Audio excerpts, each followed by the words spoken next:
بسم اللہ الرحمن الرحیم۔ السلام علیکم۔ آئی ایم ماجد علی اور آج ہم گنجے اور گرتے بالوں والوں کے لیے بڑی خوشخبری لائے ہیں۔ پیاز کے ذریعے بال پھر سے گھنے بنانے کا آزمودہ طریقہ لائے ہیں۔ تو شروع کرنے سے پہلے میں آپ سے چھوٹی سی ریکویسٹ کروں گا کہ پلیز آپ ہمارے چینل کو ضرور سبسکرائب کریں۔ سبسکرائب کرنے کا یہ فائدہ ہوگا کہ جو ہم ویڈیو بناتے ہیں آپ کے فائدے کے لیے پھلوں اور سبزیوں کے بارے میں وہ آپ کو ملتی رہیں گی۔ تو اوسم انفارمیشن کو آپ ضرور سبسکرائب کریں۔ اس ویڈیو کے نیچے ایک لال بٹن ہوگا جس پہ آپ کلک کریں گے تو آپ سبسکرائب ہو جائیں گے۔ آئیے تو اللہ کا نام لے کے شروع کرتے ہیں۔ بسم اللہ الرحمن الرحیم۔ بہت سے لوگ بال گرنے کی وجہ سے پریشان رہتے ہیں۔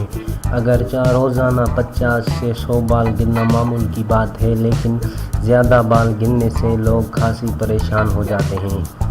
گنجاپن شکل میں ناخوشگوار تبدیلی پیدا کرتا ہے، جس سے متاثرہ شخص کے اعتماد میں بھی کمی واقع ہو جاتی ہے۔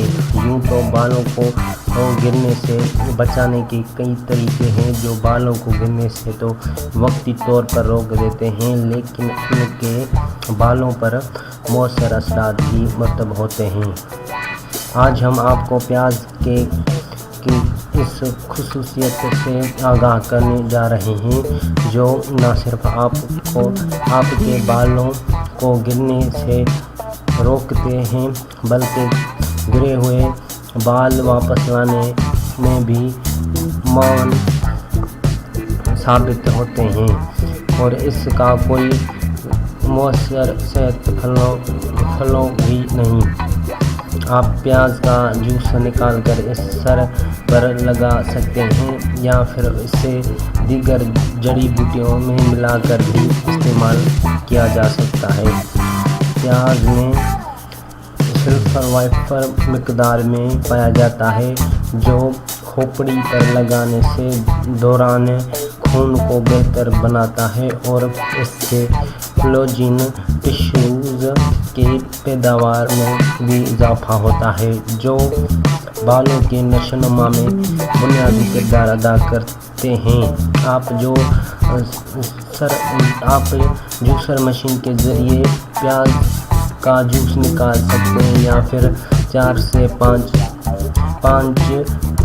کاٹے ہوئے پیاز پانی میں 10 منٹ تک ابال کر پانی کو ٹھنڈا کر کے چھان لیں اور بالوں میں شیمپو کرنے کے بعد استعمال کریں۔ اگر آپ پیاز کی بو برداشت کر سکتے ہیں تو سارا دن بھی یہ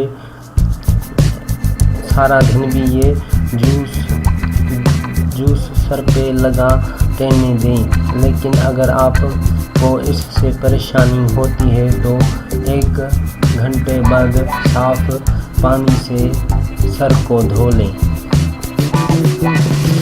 امید ہے کہ یہ ویڈیو آپ کو پسند آئی ہوگی، اور پھلوں اور سبزیوں کے فائدے جاننے کے لیے ہمارا چینل ضرور سبسکرائب کریں۔ دیکھنے کا شکریہ۔